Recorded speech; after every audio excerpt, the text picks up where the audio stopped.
읽으실 말씀은 사무엘하 13장 1절에서 6절까지의 말씀입니다. 사무엘하 13장 1절에서 6절까지의 말씀을 우리 한 절씩 교독해서 읽도록 하겠습니다. 찾으셨으면 제가 먼저 1절부터 읽도록 하겠습니다. 그 후에 이 일이 있으니라. 다윗의 아들 압살롬에게 아름다운 누이가 있으니 이름은 다말이라. 다윗의 다른 아들 암논이 그를 사랑하나 그는 처녀이므로 어찌할 수 없는 줄 알고 암논이 그의 누이 다말 때문에 우라로 말미암아 병이 되니라. 암논에게 요나답이라 하는 친구가 있으니 그는 다윗의 형 시므아의 아들이요 심히 간교한 자니라. 그가 암논에게 이르되 왕자여 당신은 어찌하여 나날이 이렇게 파리하여 가느냐. 내가 말하지 아니하겠느냐. 암논이 말하되 내가 아우 압살롬의 누이 다말을 사랑함이라 하니라. 요나답이 그에게 이르되 침상에 누워 병든 채 하다가 내 아버지가 너를 보러 오거든 너는 그에게 말하기를 원하건대 내 누이 다말이 와서 내게 떡을 먹이되 내가 보는 데에서 떡을 차려 그의 손으로 먹여주게 하옵소서 하라 하니 암논이 곧 누워 병든 채 하다가 왕이 와서 그를 볼 때에 암논이 왕께 아뢰되 원하건대 내 누이 다말이 와서 내가 보는 데에서 과자 2개를 만들어 그의 손으로 내게 먹여주게 하옵소서 하니. 아멘. 이 시간에는 사랑의 대상 분별하기라는 제목으로 함께 말씀 나누도록 하겠습니다. 가육 양식이 지배하는 이 야생의 세계에서 항상 약한 쪽에 속하여 있는, 그래서 쉽게 먹이가 되는 그러한 동물들은 자기 자신을 보호하기 위해서 보호색이라는 것을 가지게 됩니다. 주변의 환경과 비슷한 색을 가짐으로써 자기 자신을 보호하게 되는 것이죠.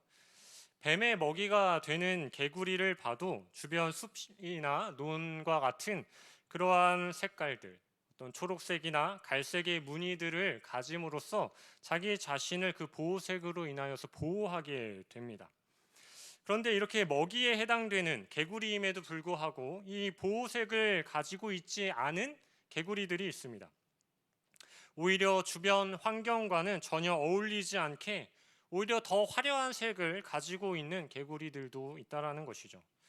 혹시 황금 독화살 개구리라고 여러분 들어보셨는지 모르겠어요. 온몸이 화려하게 황금빛으로 빛이 나는 그러한 개구리입니다. 그리고 딸기독 화살 개구리가 있는데 이 개구리의 몸 역시도 몸이 선명한 빨간색으로 그렇게 아주 매혹적인 피부를 가지고 있다라고 합니다. 이런 개구리들을 보면 주변에서 보여지는 어떤 숲속의 색깔들 아니면 논의 그러한 색깔들과는 전혀 다른 색을 가지고 있는 것이죠. 보호색이 오히려 없고 주변에 비해서 너무나도 튀는 피부색을 가지고 있어서 천적들에게 쉽게 발견될 수 있게 되는 것이죠. 그리고 이 뱀에게도 쉽게 잡아먹힐 수 있는 위험성이 훨씬 더 많아지게 되는 것이죠. 근데 이 개구리들을 소개하는 한 칼럼을 보게 되었는데요. 이 개구리들을 마주하게 되는 뱀들은 이 화려하고 아름다운 피부색을 가지고 있는 이 개구리들을 보고 절대로 함부로 덤벼들거나 그 개구리를 한 번에 삼키지 않는다라고 합니다. 왜냐하면 이 화려하고 매혹적인 개구리 안에 이 감추어져 있는 매우 강력한 독이 자신을 죽게 만들 것이라는 사실을 이 뱀들은 알고 있기 때문이라는 것이죠. 사실 여러분, 이 배고픈 뱀의 입장에서 황금빛 개구리, 이 딸기빛 개구리가 얼마나 사랑스럽고 먹음직해 보이겠습니까? 그러나 이 먹음직스러운 화려함에 속아서 개구리를 한순간 삼키는 순간에 그 뱀은 어떻게 되는 것입니까? 죽게 되는 것이죠. 먹음직스러운 그 화려함에 속아서 개구리를 삼키는 순간 자기 자신이 죽게 된다는 사실을 알고 있기에 이 뱀은 아무리 보기에 아름답고 먹고 싶은 그 욕구가 있어도 그것을 먹지 않는다라는 것입니다. 여러분, 저는 이 글을 보면서 어쩌면 제가 아니면 우리가 이 뱀보다도 참 못한 분별력을 가지고 이 땅을 살아가고 있구나라는 그런 생각을 하게 되었습니다. 왜냐하면 여러분, 우리는 눈에 보이는 화려하고 매혹적이고 아름다운 이 세상에 참 많은 것들을 보면서 그것을 결코 가만히 내버려 두지 않기 때문이죠. 아름답고 화려한 세상의 것들을 바라보면서 너무나도 쉽게 우리는 사랑에 빠져버리고 그것을 우리가 취하려 하고 그것을 우리가 어떻게든 소유하려 하기 때문입니다. 그 안에 나를 죽이려 하는 독이 들어있다는 사실을 알고 있음에도 불구하고 그것을 더 사랑하게 되고 찾게 되고 집어 삼키게 되는 그러한 욕망 가운데서 우리가 오늘도 살아가고 있기 때문이라는 것이죠. 우리가 세상의 화려함과 그 세상의 아름다움을 거부하지 못하고 외면하지 못한다면, 그래서 그것을 향해 우리가 자꾸만 달려들고 그것을 삼키려 할 때 우리는 그 안에 담겨져 있는 죄라는 도구로 인하여서 우리는 죽을 수밖에 없다는 사실을 기억해야 하는 것이죠. 따라서 우리는 반드시 영적인 분별력을 가지고 있어야 하는 것입니다. 그 어떠한 화려함에도 내 마음을 빼앗기지 않을 수 있는 분별력, 저것이 나의 영을 죽이는 그런 죄라는 독을 가지고 있다는 사실을 자각할 수 있는 영적인 민감함을 우리는 늘 유지할 수 있어야 한다는 것입니다. 여러분, 그렇다면 저 세상에 아름다워 보이고 매혹적으로 보이는 그 아름다운 것들 속에 감춰져 있는 우리의 영혼을 파괴하고 죽이는 죄라는 독을 품고 있다는 것들을 우리가 어떻게 분별해낼 수 있겠습니까? 우리가 그것을 향해서 어떻게 달려들지 않을 수 있고 그것을 우리가 삼키지 않을 수 있는 방법이 있다면 그것은 무엇이겠습니까? 세상의 거짓된 아름다움에 속지 않고 잘못된 사랑을 우리가 삼키지 않는 방법이 있다면 그것은 매우 단순하고 너무 쉬운 방법이에요. 그것이 무엇이냐면 다른 것을 사랑할 틈조차 생기지 않도록 우리가 한 가지만을 죽도록 사랑하는 것입니다. 세상의 다른 것들이 아무리 아름다워 보여도 아무리 사랑할 만한 것처럼 그렇게 보일지라도 우리가 그것들에 우리의 눈을 돌리지 못할 만큼 우리가 한 가지만을 죽도록 사랑하는 것이죠. 그것이 무엇입니까? 오직 예수 그리스도와 그의 십자가만을 우리가 사랑하고 또 사랑하는 것이죠. 우리가 예수 그리스도와 그의 십자가만을 온전히 사랑할 때 우리는 온갖 화려한 것으로 우리를 유혹하는 이 아름다운 세상의 것들 속에서 우리가 잘못된 사랑을 섬기면서 잘못된 사랑을 우리가 삼키면서 영원한 죽음 가운데로 달려나가지 않을 수 있다라는 것입니다. 여러분, 오늘 본문이 이와 같은 사실을 우리에게 말씀해 주고 있습니다. 오늘 본문을 보면 다윗의 아들 암논이 사랑하는 여인이 있었습니다. 그러나 이 여인은 암논이 결코 사랑할 수 없는 여인이었어요.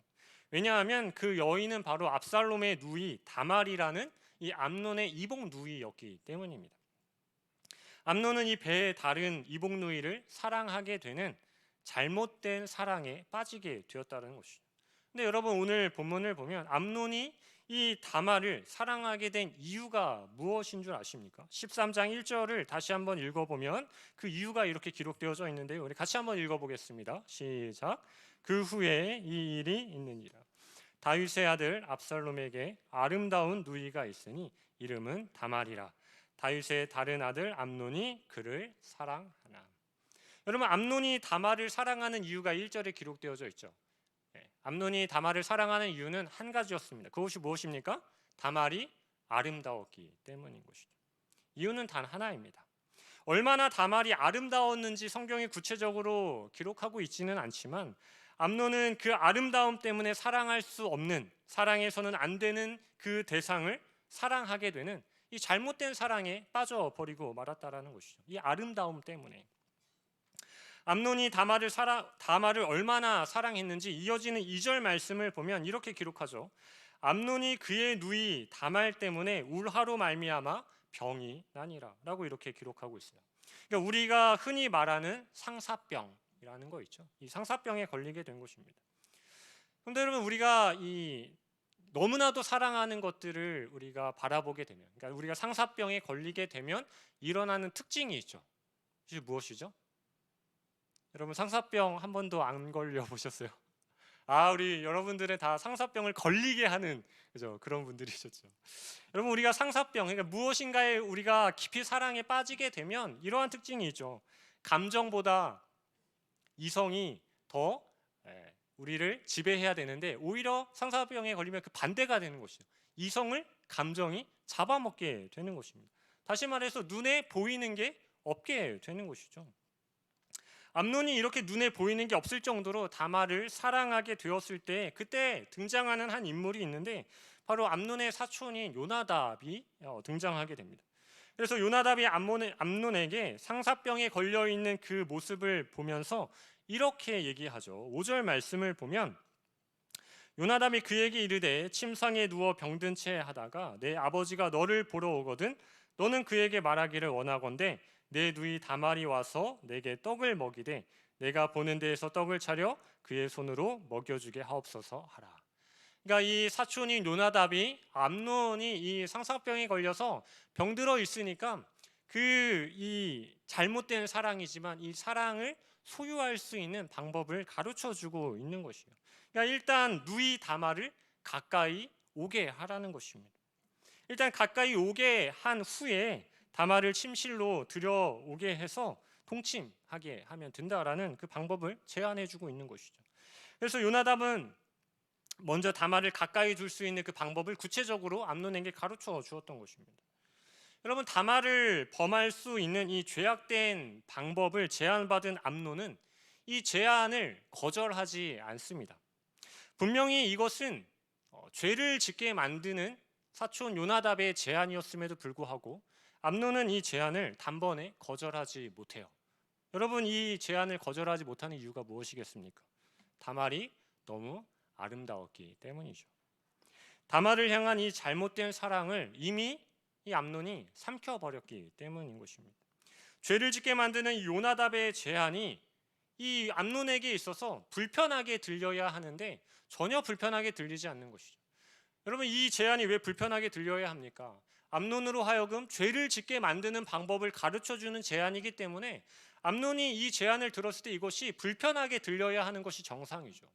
그러나 암논은 이 제안을 전혀 불편하게 듣지 않습니다. 오히려 이 사랑의 대상을 소유할 수 있도록 만들어주는 제안이니까 이 거절할 수 없는 오히려 더 달콤한 속삭임으로 듣게 되는 것이죠. 그래서 결국 어떻게 됩니까? 우리가 읽지는 않았지만 이 이후의 말씀들을 보면 다말이 다윗의 부름을 받고 암논에게 가게 되죠. 그리고 암논에게 가서 과자를 만들어 먹여줄 때 암논이 다말을 강제로 범하게 되는 그 죄를 짓게 됩니다. 여러분, 아름다움에 빠져서 잘못된 사랑을 시작했던 암논은 이 요나답의 제안을 거절하지 못했고 결국 돌이킬 수 없는 끔찍한 죄악을 저지르게 되었습니다. 여러분, 인간은 이처럼 아름답고 매력적인 것을 향해서 무조건적으로 달려가고자 하는 이 타락한 본성을 가지고 있습니다. 그것이 하나님이라는 유일한 사랑의 대상에서 멀어지게 만드는 것일지라도 사랑의 아름다움을 포기하지 못하는 것이 바로 이 인간의 본성이라는 것이죠. 암논의 아버지인 다윗은 밧세바를 간음하는 죄를 여러분 어떻게 짓게 되었습니까? 사무엘하 11장 2절 말씀을 보면 이렇게 기록하고 있죠. 우리 같이 한번 읽어볼까요? 시작. 다윗이 왕궁 옥상에서 거닐다가 그곳에서 보니 한 여인이 목욕을 하는데 심히 아름다워 보이는지라. 여러분, 다윗 역시 이 암논과 같이 밧세바의 무엇에 자신의 이성이 함락되고 말았습니까? 이 밧세바의 아름다움에 함락되고 말았던 것이죠. 여러분, 에덴 동산에서 하와가 선악을 알게 되는 나무의 열매를 따먹게 되었을 때 하와의 눈에 이 열매가 여러분 어떻게 보였는지 기억하십니까? 창세기 3장 6절 말씀을 보면 이렇게 기록합니다. 먹음직도 하고 보암직도 하고 탐스럽기도 한 나무인지라 라고 이렇게 기록하고 있어요. 그러니까 그 열매가, 그 나무가 너무나도 아름다워 보였다라는 것이죠. 여러분, 그래서 이 아름다워 보이는 나무의 열매를 먹으면 반드시 죽게 될 것이다 라고 말씀해 주신 그 하나님의 말씀을 잊어버리게 만들고 하나님의 말씀보다 지금 당장 눈앞에 보이는 그 아름다운 열매를 더 열망하게 만드는 그 감정 앞에서 자신의 그 마음을 모두 다 빼앗겨 버리고 말았던 것이죠. 여러분, 이런 아름다움에 빠져서 잘못된 사랑을 집어삼킨 이들의 모든 결과가 무엇이었습니까? 죄와 죽음이라는 결과를 다 맞이하게 되었던 것 아니겠습니까? 사랑하는 성도 여러분, 여러분들은 어떻습니까? 여러분, 혹시 지금 잘못된 사랑을 하고 있지는 않으십니까? 아니면 계속해서 여러분들을 유혹하기 위해서 화려함 속에 죄를 품고 아름다움 속에 독을 품은 채 여러분들 눈앞에 아름답게 보여지고 있는 세상의 것들이 있지는 않으십니까? 그리고 그것을 자꾸만 집어삼키라고 여러분들에게 다가와서 말하고 있는 이 요나답의 제안들과 같은 소리를 여러분 날마다 들으면서 이 땅을 살아가고 있지는 않으십니까? 여러분, 아마도 학생들에게 있어서 가장 아름다워 보이는 것이 무엇일까 생각해 보면 아마 좋은 대학일 것 같습니다. 하나님을 사랑하고 주의를 성수해야 한다는 그 사실을 우리 학생들 너무나도 잘 알고 있지만, 아름다워 보이는 저 대학교, 화려한 캠퍼스를 향한 그 열망은 우리 학생들로 하여금, 우리 자녀들로 하여금 잘못된 사랑을 품게 만듭니다. 우리 다음 주에 중고등부 여름 수련회가 있는데 아마 우리 중고등부 학생들 가운데 치열하게 고민하고 있는 학생들도 있을지도 모르겠습니다. 내가 사랑하는 하나님과 또 내가 사랑하는 좋은 대학, 이 둘 사이에서 내가 진정 무엇을 사랑하고 있는지 치열하게 고민하는 순간을 보내고 있는 우리 자녀들도 있을지도 모르겠어요. 아마도 암논에게 들린 이 요나답의 잘못된 제안과 같은 그 음성이 수시로 우리의 학생들에게 들리고 있을지도 모르겠습니다. 내가 저 아름다워 보이는 대학에 들어갈 수 있는 방법을 가르쳐 줄게 하는 이러한 제안들. 네가 이 수련회에 가 있는 동안 다른 친구들은 한자라도 더 공부해서 너보다 더 좋은 성적과 좋은 대학에 들어갈지도 모르는데 네가 수련회 가는 것이 맞니? 공부하는 것이 더 합당한 모습 아니겠니? 라는 이러한 제안들이 계속 우리 자녀들의 귓가에 들릴 수도 있다는 것이죠. 여러분, 이러한 제안들은 학생들뿐만 아니라 이러한 자녀들을 둔 부모님들의 귓가에 들릴 수도 있는 것이죠. 여러분, 좋은 대학에 들어가는 것, 좋은 직장에 들어가는 것 자체가 잘못된 것이라고 말씀드리는 것이 결코 아니죠. 저도 우리의 자녀들이, 우리의 청년들이 좋은 대학에 들어가고 좋은 직장에 들어가기를 기대하고 또 같이 기도합니다. 그러나 중요한 것은 그것이 하나님을 대체하는 사랑의 대상이 되어서는 결코 안 된다라는 것이죠. 이러한 선택의 순간순간들이 우리가 무엇을 더 사랑하는지 확인하게 되는 순간이 될 수 있는 것입니다. 하나님만을 더 사랑하는 자녀들, 하나님을 더 사랑하는 그 길을 선택하는 자녀들이 될 수 있도록 우리가 함께 기도해 줄 수 있어야 하는 것이죠. 여러분, 이것은 우리의 모든 삶에 해당되어지는 것입니다. 우리가 품게 되는 잘못된 사랑의 대상들이 우리의 주변에 얼마든지 많이 있기 때문인 것이죠. 잘못된 사랑의 대상이 때로는 나의 사랑하는 자녀들이 될 수도 있고, 너무나도 아름다워 보이는 나를 위한 명예가 될 수도 있고, 아름다워 보이는 돈이 될 수도 있는 것입니다. 우리의 눈에 아름다워 보여서 내가 반드시 갖고 싶어 하게 되는 그 열망을 불러일으키고 그것을 하나님보다 더 사모하게 만드는 그 모든 것이 우리의 타락한 감정으로 시작되는 잘못된 사랑의 대상이 된다라는 것이죠. 여러분, 이것들을 쟁취하기 위한 세상의 잘못된 제안들을 우리가 듣게 되어졌을 때 우리의 영혼이 깨어있지 못한다면, 우리의 영적인 상태가 민감하게 깨어있지 않게 된다면 우리는 그 제안들을 들었을 때 그것이 전혀 불편하게 들리지 않게 되는 것이죠. 그리고 그 사랑을 선택한 결과는 영원한 죽음이라는 사실을 우리는 기억할 수 있어야 하는 것입니다. 사랑하는 성도 여러분, 그렇다면 우리는 이 세상에 참으로 아름다워 보이고 이토록 매력적으로 보여지는 그 사랑의 대상들, 잘못된 사랑의 대상들을 우리의 마음을 향하지 않을 수 있는 방법, 그러한 세상의 수많은 아름다운 것들 사이에서 오직 하나님만을 사랑할 수 있는 방법이 있다면 무엇이 있겠습니까? 저는 그것이 바로 우리가 불편해하는 것이라고 생각합니다.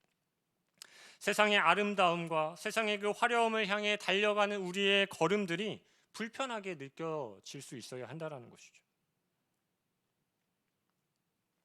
나를 향해서 들려오는 죄를 직도로 만드는 수많은 그 제안의 음성들이 우리의 귓가에 불편하게 들릴 수 있어야 한다는 것입니다.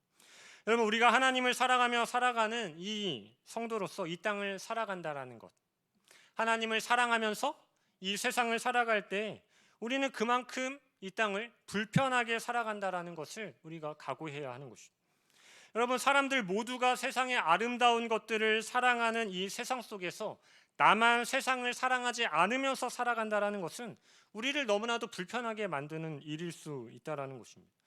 여러분, 이 세상에서 세상이 아니라 하나님만을 사랑하며 살아간다라는 것은 이해할 수 없는 불편함을 우리가 감당해야 한다라는 것이죠. 여러분 그렇지 않습니까? 여러분 오늘 이 기도의 자리에 나오실 때 여러분 불편하지 않으셨습니까? 어떤 분들은 오늘 하루 종일 힘든 일과를 다 마쳐내시고 쉴 수 있는 이 밤이 되었을 때 그 피곤한 육체를 이끌고 이 기도의 자리로 나오는 것이 여러분 왜 불편하지 않으셨겠습니까? 또 누군가는 불금이라고 말하는 이 놀기 좋은 주말이 시작되어지는 이 밤에 세상적인 즐거움을 거부하고 기도의 자리로 나오는 것이 얼마나 불편한 자리가 되겠습니까?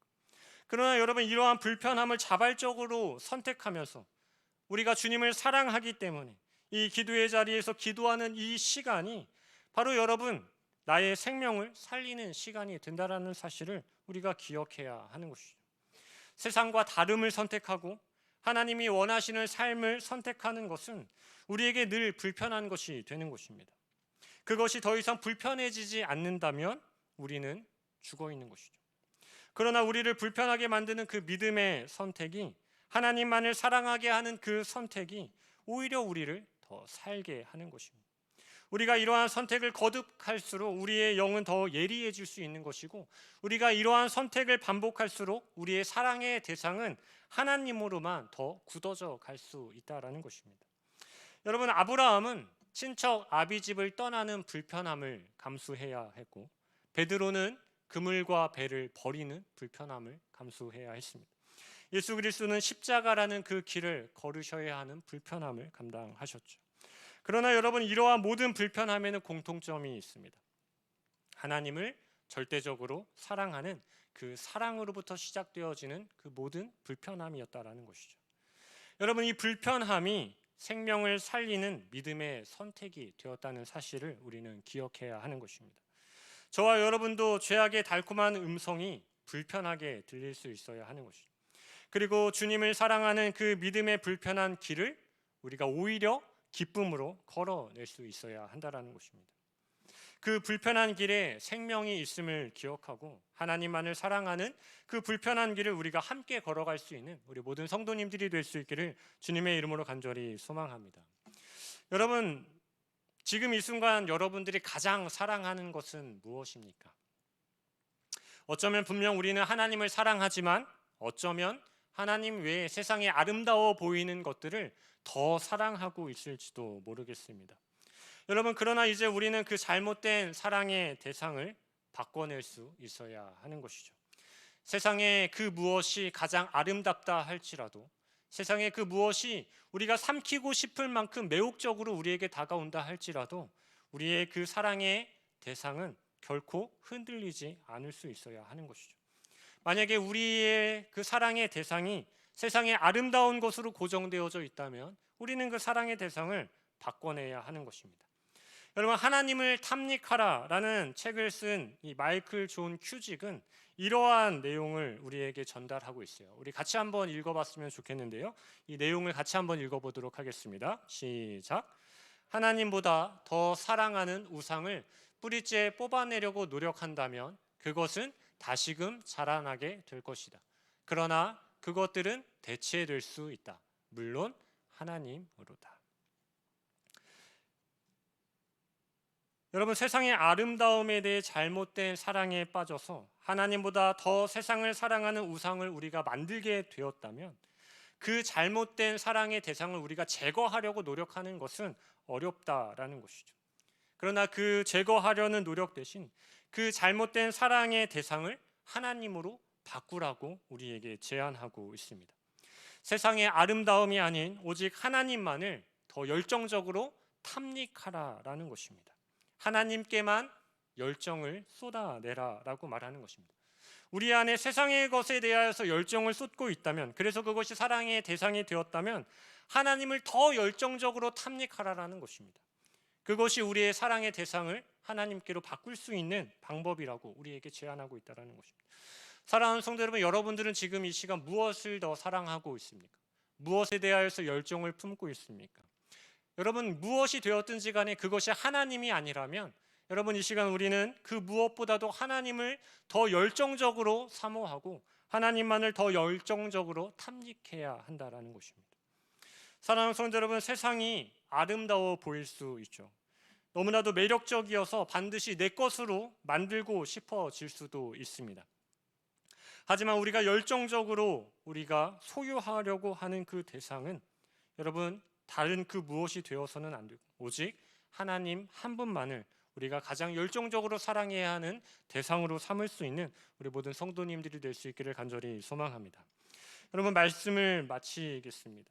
우리는 이 암논의 모습을 보면서 예수님을 따랐던 수많은 사람들의 모습들을 한번 떠올려 보게 되는 것 같습니다. 여러분 예수님께서 이 땅에 오셔서 사역하실 때 참 많은 사람들이 예수님을 따르지 않았습니까? 그러나 정작 예수님께서 그 십자가를 지실 때는 그 예수님 앞에 그 수많은 사람들은 다 없었습니다. 다 도망가 버리고 말았죠. 여러분 왜 그랬습니까? 예수님을 사랑했던 수많은 사람들이, 그래서 예수님을 따랐던 그 수많은 사람들이 예수님의 십자가 앞에서는 오히려 예수님을 미워하기까지 했죠. 여러분 왜 이러한 일이 일어나게 되었습니까? 예수님을 따랐던 수많은 사람들은 눈에 보이는 예수님의 그 아름다운 기적들을 사랑했기 때문인 것이죠. 예수님이 주시는 눈에 보이는 그 아름다워 보이는 물고기와 빵을 사랑했기 때문인 것입니다. 예수님을 따랐던 수많은 사람들은 예수님을 사랑한 것이 아니라 예수님으로부터 나오는 기적과 이적을 사랑했고 예수님으로부터 나오는 아름다운 세상의 부차적인 것들을 사랑했기 때문이라는 것입니다. 여러분 혹시 우리도 지금 이 순간 예수님이 아닌, 예수님의 십자가가 아닌 예수님께서 주실 세상적인 아름다운 것들을 기대하면서 그렇게 예수님을 믿고 있는 것은 아니겠습니까? 우리는 눈에 보이는 이 세상의 것들이 아니라, 눈에 보이는 예수님이 주실 만한 것들이 아니라, 비록 눈에 보이지 않지만 우리를 진실로 사랑하신 그 주님의 가장 아름다운 십자가만을 우리가 사랑할 수 있어야 하는 것이죠. 여러분 십자가 아래에는 비록 눈에 보이는 아름답고 화려한 세상의 것들은 존재하지 않습니다. 그래서 다른 사람들은 다 그 십자가를 떠나갔죠. 그러나 우리는 예수님의 십자가를 더 사랑해야 합니다. 왜냐하면 우리를 향한 가장 아름다운 주님의 사랑이 그 십자가에 담겨 있기 때문인 것이죠. 여러분 세상의 아름다움으로 인해서 잘못된 사랑에 빠지지 않으며 오직 주님의 십자가에 놓인 진정한 그 아름다움을 바라볼 수 있는 우리 모든 성도님들이 될 수 있기를 간절히 소망합니다. 그리고 그 주님만을 영원토록 나의 사랑의 대상으로 삼는 우리 모든 연희의 성도님들이 될 수 있기를 주님의 이름으로 간절히 소망합니다. 아멘.